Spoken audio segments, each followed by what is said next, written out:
Hello friends. दोस्तों, आज हम स्टार्ट करने जा रहे हैं राहु की प्लेसमेंट एरीज लगन में। तो सबसे पहले देखते हैं कि राहु की प्लेसमेंट अगर एरीज लगन के फर्स्ट हाउस में हो जाए तो हमें किस तरह के रिजल्ट्स मिलेंगे। दोस्तों, राहु और Mars, these are bitter enemy planets, और यहाँ पर हम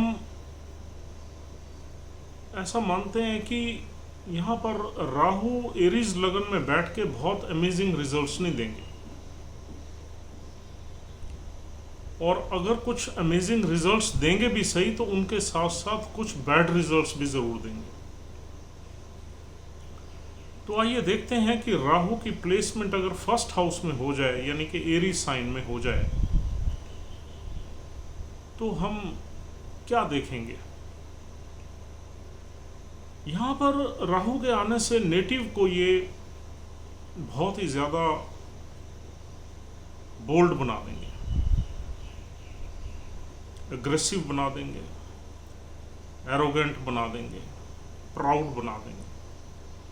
इंसान हवा में बातें करेगा और रिस्क टेकिंग बना देंगे, यानी कि कोई भी रिस्क लेने के लिए हमेशा तैयार रहेगा इंसान। और यहाँ पर एनर्जी लेवल इंसान की बॉडी में या ब्लड लेवल या ब्लड फ्लो फास्ट कर देंगे, एनर्जी लेवल को बढ़ा देंगे, और आदमी मेंटली काफ़ी रिस्क टेकिंग होगा, काफ़ी इनिशिएटिव ओरिएंटेड हो जाएगा और काफ़ी बड़े बड़े डिसीजंस इमीडिएटली लेने लगेगा। लेकिन उसके डिसीजंस गलत होंगे मैक्सिमम, और उसको ट्रबल्स में ही डालेंगे वो डिसीजंस, और उसकी बातें बहुत ऊंची होंगी, एम्बिशन बहुत हाई होगा, और उसके जो इरादे होंगे या प्लान्स होंगे वो भी बड़े एरी होंगे, प्रैक्टिकल प्लान्स नहीं होंगे। ये अननेसेसरी प्राइड दे देंगे इंसान को, इंसान की ईगो जो है बढ़ जाएगी। इंसान किसी को का क्रिटिसिज्म टॉलरेट ही नहीं करेगा, और एक फाइटिंग स्पिरिट के रोल में रहेगा, एग्रेशन के रोल में रहेगा, माइंड रेस्टलेस रहेगा, पीस की कमी रहेगी, कुछ ना कुछ सोचता रहेगा, सेल्फ ऑब्सेस्ड होगा, अपने बारे में बहुत ही ज़्यादा अच्छे विचार रखता होगा अपने बारे में। उसकी सोच कहीं ना कहीं सेल्फ सेंटर्ड होगी, सेल्फिश हो जाएगा, और जो भी इंसान बात करेगा, जो भी प्लान करेगा, चाहे वो बिजनेस प्लान हो या पर्सनल लाइफ से रिलेटेड कोई भी प्लान हो, उसमें अपना इंटरेस्ट पहले देखेगा। He will put himself first। एक इमोशनली डिटैच्ड होगा, मिस्टीरियस होगा, लोगों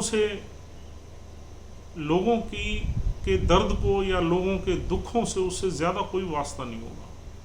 He'll be self centered, अपने बारे में ज़्यादा सोचेगा, अपने फ़ायदे के बारे में ज़्यादा सोचेगा, और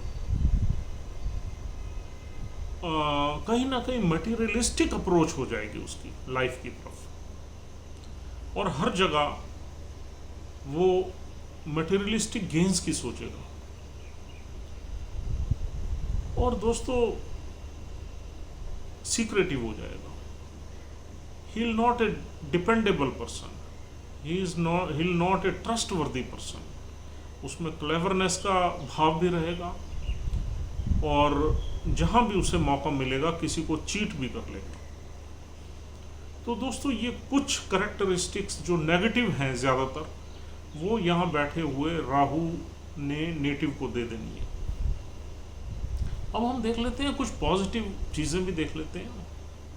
हाँ, यहाँ पर अगर मंगल की प्लेसमेंट बहुत अच्छी है आपके चार्ट में, यानी कि एवरेज नहीं है, अच्छी है, तो ये इंसान बहुत बोल्ड होगा, रिस्क टेकिंग होगा, और कहीं ना कहीं अपने एम्बिशन को पूरा करने के लिए एफर्ट्स भी मारेगा। और ये अगर मंगल की पोजीशन बहुत अच्छी है तो ये कहीं ना कहीं इंसान को ऐसी एक्टिविटीज़ में आगे ले जाएगा जो कि मंगल से रिलेटेड है। यानी कि मंगल से रिलेटेड क्या है? स्पोर्ट्स एक्टिविटीज़ जिसमें एनर्जी चाहिए, क्योंकि यहाँ बैठा हुआ राहु एनर्जी आप में मैनीफोल्ड कर देगा। एरीज लगन वैसे ही full of initiative, full of energy है। राहु यहाँ बैठ जाए तो एनर्जी को मैनीफोल्ड बढ़ा देता है। तो आपको एनर्जी दे के आपको कहीं ना कहीं स्पोर्ट्स एक्टिविटीज़ में ये विक्ट्रीज दे सकता है, कॉम्पिटिशन्स में आपको विक्ट्री दिला सकता है। आप नेशनल लेवल के स्पोर्ट्स पर्सन बन सकते हैं, इंटरनेशनल गेम्स में भी पार्टिसिपेट कर सकते हैं अगर मंगल की पोजीशन बहुत ही अच्छी है। और आगे देखा जाए तो यहाँ पर राहु कुछ ना कुछ बड़े एम्बिशन रखेगा, और अगर मंगल की प्लेसमेंट अच्छी है तो वो एम्बिशन अचीव भी हो जाएंगे, क्योंकि एनर्जी लेवल बहुत है। तो ये कुछ पॉजिटिव चीज़ें भी यहाँ पर राहु इस नेटिव को ज़रूर देगा। और यहाँ पर ये हमारी पर्सनालिटी का हाउस है, फर्स्ट हाउस। पर्सनालिटी मीन्स हमारे ब्रेन और बॉडी का हाउस, और मंगल हमारे ब्लड का कारक है। तो ये कहीं ना कहीं हमारी जो ब्रेन है उससे हम क्या देखते हैं, कुछ साइकोलॉजिकल हेल्थ इश्यूज ये दे सकता है। यहाँ बैठा हुआ राहु हमारे ब्लड से रिलेटेड कोई प्रॉब्लम दे सकता है। अगर मंगल की प्लेसमेंट ठीक नहीं है तो पक्का देगा। यानी कि मंगल अगर 6th हाउस में फंसा हुआ है या 8th हाउस में है या इवन 12वें घर में है तो डेफिनेटली ये आपको कोई ब्लड से रिलेटेड बीमारी भी दे देगा, और आपके ब्रेन को बिल्कुल रेस्टलेस कर देगा। आप हमेशा कुछ न कुछ उधेड़-बुन में रहेंगे, कुछ न कुछ करते रहेंगे, कहीं ना कहीं एफर्ट्स मारते रहेंगे, और बीमारी के साथ साथ ये आपको एग्रेशन इतनी दे देगा कि आपकी जो रिलेशनशिप है लोगों के साथ वो भी खराब रहेगी। ये आपको आर्गुमेंटेटिव बना देगा, और गलत सही चीज़ों को आप पुट के एक आर्गुमेंट विनिंग की तरफ आपका ध्यान रहेगा। आपका जो एनालिसिस होगा वो जैसा भी हो, लेकिन आप ये चाहोगे कि ये आर्गुमेंट मुझे विन करनी है किसी भी तरीके से। You will not tolerate losing that argument. तो उससे आपकी रिलेशनशिप्स कहीं ना कहीं खराब करवाता रहेगा लोगों के साथ। और दोस्तों, यहाँ पर बैठा हुआ राहु अपनी दृष्टि से 5वें घर को देखेगा। 5वें घर को देख के ये आपकी लव लाइफ में काफ़ी चेंजेस रखेगा। You want to be a trustable, trustful person. Trustworthy आप नहीं रहोगे अपनी लव रिलेशंस में, तो आपको कहीं सेटिस्फेक्शन ही नहीं मिलेगी। आप किसी के साथ इमोशनली अटैच होगे थोड़े टाइम के लिए, साल 6 महीने के लिए, उसके बाद you will ditch the person and you will change the lover. तो लव लाइफ में फेलियर्स के योग बनाएगा। अनसर्टेन गेम्स में अप डाउन्स रखेगा। कभी आपको कुछ मिल जाएगा अगर आपका मंगल वगैरह अच्छा बैठा है, कभी आपको लूज करवा देगा। स्टॉक मार्केट में लूज करने के चांसेस बनेंगे। और यहाँ पर पुत्र प्राप्ति के योग बनाएगा। अगर यहाँ पर कोई और फीमेल प्लैनेट नहीं है इस हाउस में या उसकी दृष्टि नहीं है, तो राहु जो है पुत्र कारक है, तो पुत्र का योग बना देगा। और यहाँ से हम अपना बुद्धि देखते हैं, इंटेलिजेंस देखते हैं इस हाउस से, 5th हाउस से। तो यहाँ पर आपको इंटेलिजेंस में और आपकी बढ़ोतरी करेगा, क्योंकि Rahu is very sharp minded, this planet. ये शार्पनेस और एनालिटिकल स्किल्स बहुत देता है। तो यहाँ पर आपकी बुद्धि तेज़ होगी, लेकिन उस बुद्धि में नेगेटिव ट्रेट्स ज़्यादा होंगे, यानी कि चालाकी ज़्यादा होगी, श्रूडनेस ज़्यादा होगी।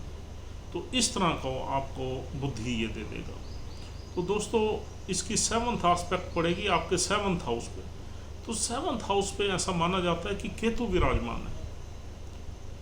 तो 7th हाउस को हम इसलिए डिस्कस नहीं करेंगे क्योंकि Ketu is also very powerful planet, और राहु के बिल्कुल सामने ही केतु रहता है, और केतु की एनर्जीज बिल्कुल डिफरेंट है, राहु से बिल्कुल डिफरेंट एनर्जीज है। हालांकि यहाँ पर हम आपको थोड़ा सा क्लू दे देते हैं कि ये इंसान इतना प्राउड और सेल्फ ऑब्सेस्ड होगा कि ये वाइफ की केयर नहीं करेगा, इसके मैरिटल हैप्पीनेस में कहीं ना कहीं कमी रहेगी। और इसकी 9th एस्पेक्ट पड़ेगी गुरु के घर पे, यानी कि 9th हाउस पे। 9th हाउस से जो है ये किसी भी रिलीजियस बिलीफ को मानेगा ही नहीं, इसका बिलीफ सिस्टम अपना ही चलेगा, अपने ही तौर तरीके चलेंगे और अपनी ही कोई ना कोई फिलॉसफी चलेगी। He will not agree to the traditional belief system. और ये टैबू ब्रेकर है, Rahu is a taboo breaker, ये कभी भी ट्रेडिशनल बिलीफ को मानता ही नहीं। और ये एक डिफरेंट टाइप की एनर्जी है, फॉरेन एनर्जी, एलियन एनर्जी है, इसलिए हमारे ट्रेडिशनल बिलीफ में ये ज़्यादा नहीं उसको मानेगा। और पिता से इसकी हमेशा आर्गुमेंट्स रहेंगी, प्रॉब्लम्स रहेंगी, गुरु की मानेगा नहीं। हाँ, विदेश यात्रा ये आपको यहाँ बैठा हुआ राहु ज़रूर कराएगा, क्योंकि ये विदेश का ही कारक है। He loves travelling and he loves foreign countries and foreign lands and different culture, different people. तो विदेश यात्रा में ये आपको सपोर्ट करेगा, और ये आपको हायर एजुकेशन भी करा सकता है, लेकिन कुछ प्रॉब्लम्स दे के कराएगा, कुछ दिक्कतें पैदा करके कराएगा, क्योंकि ये हाउस जो है 9th हाउस हायर एजुकेशन का भी है, पोस्ट ग्रेजुएशन का है। तो यहाँ पर कुछ प्रॉब्लम्स के साथ ये आपको हायर एजुकेशन करा सकता है अगर 9th हाउस का गुरु अच्छा प्लेस्ड है, वेल प्लेस्ड है। तो दोस्तों अब हम देखते हैं कि यहाँ पर राहु किस किस नक्षत्र में होगा। पहला नक्षत्र है यहाँ पर अश्विनी नक्षत्र, केतु का नक्षत्र। तो यहाँ पर केतु के हाथ में इसकी बागडोर आ जाएगी, और राहु केतु के नक्षत्र में कभी भी अच्छा परफॉर्म नहीं करता। तो यहाँ केतु कहाँ बैठा है? 7th हाउस में। तो यहाँ पर अब केतु जो है वो राहु को अपनी एनर्जी से इन्फ्लुएंस करेगा, ड्रैग करेगा, और डेफिनेटली ये आपके जो मैरिटल ब्लिस है, मैरिड लाइफ है, उसमें ऑब्स्टेकल्स बढ़ा देगा, क्योंकि यहाँ राहु को केतु को राहु की एनर्जी भी मिल गई, और केतु की अपनी एनर्जी भी नेगेटिव है, कहीं ना कहीं रिलेशनशिप्स को लेके, या पैसे को लेके, फाइनेंस को लेके, बिजनेस को लेके। तो यहाँ पर अगर अश्विनी नक्षत्र में राहु होता है तो राहु विल बी ड्रैग्ड और will be influenced by Ketu's energy, और ये आपकी डोमेस्टिक हैप्पीनेस को ख़राब करने की कोशिश पूरी करेगा, और हो सकता है कर भी दे। और दोस्तों अगला नक्षत्र है जो 13.2 से 26.4 तक रहेगा, वो है भरणी नक्षत्र, शुक्रदेव का नक्षत्र। शुक्रदेव के नक्षत्र में अगर राहु होगा तो उसका इंक्लिनेशन जो है कहीं ना कहीं शुक्र से रिलेटेड चीज़ों में होगा, यानी कि भोग में होगा, सेक्स में होगा, पैसे में होगा, सेंसुअलिटी में होगा, एंड वेल्थ में होगा, और एंड डेफिनेटली रिलेशनशिप्स में होगा। और इन सब चीज़ों में हाँ, यहाँ पर बैठा हुआ राहु वेल्थ के लिए एफर्ट्स बहुत मारेगा, वेल्थ को लेने के लिए, और हो सकता है वेल्थ ले भी ले। अगर शुक्र की प्लेसमेंट आपके चार्ट में ठीक है तो ये आपको वेल्थ दिला देगा, लेकिन आपकी रिलेशनशिप्स में प्रॉब्लम्स ही रहेंगी, क्योंकि राहु में जो स्टेबिलिटी है वो कम है, इवन वेल्थ में भी कम है, वेल्थ में भी अप डाउन रखता है, लेकिन फिर भी वेल्थ मिलने के योग तो बनेंगे, अप डाउन बेशक रहे, मिलने के भी बनेंगे, लूज करने के भी बनेंगे, लेकिन रिलेशनशिप्स में ये बड़ी अनस्टेबल है राहु की एनर्जी। तो यहाँ पर भरणी नक्षत्र में अगर हम देखें तो राहु का इंक्लिनेशन शुक्र से रिलेटेड चीज़ों में ज़्यादा रहेगा। और फिर भरणी नक्षत्र के बाद आता है कृतिका नक्षत्र। कृतिका नक्षत्र यहाँ पर 26.4 से लेके उसका एक ही चरण है, यहाँ पर 26.4 से 30 तक एक ही चरण है, और उसके बाद वो अगले साइन में यानी कि 2 नंबर साइन में चला जाता है। तो यहाँ पर अगर कृतिका नक्षत्र में राहु है तो इसमें थोड़ा सा pride, aggression, self esteem, courage and self centredness, और ये अपने बारे में सोचेगा, अपनी पर्सनालिटी के बारे में, अपने आप को लाइमलाइट में लाने के बारे में सोचेगा, नेम फेम लेने के लिए एफर्ट्स मारेगा। तो इस तरह की ये इसकी इंक्लिनेशन हो जाएगा या नेटिव का। और डेफिनेटली यहाँ पर जो है सूर्य की पोजीशन हमें बताएगी कि यह हमें मटेरियलिस्टिक गेंस में और किस तरीके से फल देगा। और सूर्य की पोजीशन अगर अच्छी है हमारे चार्ट में तो यहाँ पर कुछ अच्छी चीज़ें हम देख सकते हैं। इंसान को नेम एंड फेम भी मिल सकती है, जो कि राहु की एनर्जी उसे कृतिका नक्षत्र में दिलवा देगी। अगर सूर्य की प्लेसमेंट हमारे चार्ट में गलत है, कहीं डेबिलिटेट है, तो ये हमें बिल्कुल ही यानी कि ह्यूमिलेशन का फेस करना पड़ेगा और कहीं ना कहीं इंसल्ट को फेस करना पड़ेगा। तो दोस्तों, राहु का एरीज लगन के फर्स्ट हाउस में बैठ के हमें कुछ इस तरह के रिजल्ट्स मिलेंगे। हाँ, यहाँ एक कॉशन हम आपको दे देते हैं, थोड़ी सी इंसाइट दे देते हैं। मंगल और राहु में बिटर एनिमिटी है। अगर मंगल राहु के साथ ही बैठ जाए तो ये अंगारक योग बन जाता है। तो यहाँ पर कुछ ना कुछ हमारी बॉडी में प्रॉब्लम आ जाती है। यहाँ पर हमने बड़े ऐसे केसेस देखे हैं जो बचपन में यानी कि मिर्गी वगैरह के शिकार भी रहते हैं बच्चे, क्योंकि एनर्जी बहुत एडिशनल एनर्जी आ जाती है, वो हमारी बॉडी बैलेंस नहीं कर पाती। राहु और मार्स दोनों ही बहुत ही अग्नि तत्व हैं, और राहु मंगल को मार्शल एनर्जी को मैनीफोल्ड बढ़ा देता है, तो वो हमारी बॉडी में प्रॉब्लम पैदा कर देता है, तो कहीं ना कहीं हेल्थ को अफेक्ट करेगा। और मंगल की पोजीशन अगर 8th हाउस में हो जाए सपोज, और इस पे और किसी मैलेफिक प्लैनेट की दृष्टि आ जाए, यानी कि सैटर्न की हम मान लेते हैं, सैटर्न अगर 6th में बैठा हो और तीसरी दृष्टि से मंगल को देखें और राहु लगन में हो, तो एक्सीडेंट्स के योग भी बनते हैं। क्योंकि अब देखो, राहु जो है ना, वो मंगल अगर पिटा हुआ हो तो राहु कुछ ना कुछ ट्रबल दे देगा। राहु ने उस प्लैनेट की प्लेसमेंट के हिसाब से आपको रिजल्ट्स देने हैं। अगर वो प्लैनेट स्ट्रांगली बैठा हुआ है, वेल प्लेस्ड है, तो राहु आपको पॉजिटिव चीज़ें भी काफ़ी कुछ दे देगा। और अगर वो प्लैनेट वीक है और मरा हुआ है और वो उसका दुश्मन है राहु का, तो राहु आपको उस प्लैनेट को और पीट देगा और आपको बहुत बुरे रिजल्ट्स देगा। और फिर अगर सैटर्न जैसा कोई मैलेफिक दृष्टि, क्योंकि सैटर्न और मार्स में भी एनिमिटी है, सैटर्न ने अगर मंगल को कहीं देख लिया गलत हाउस में बैठे हुए, तो सैटर्न मंगल को पीट देगा।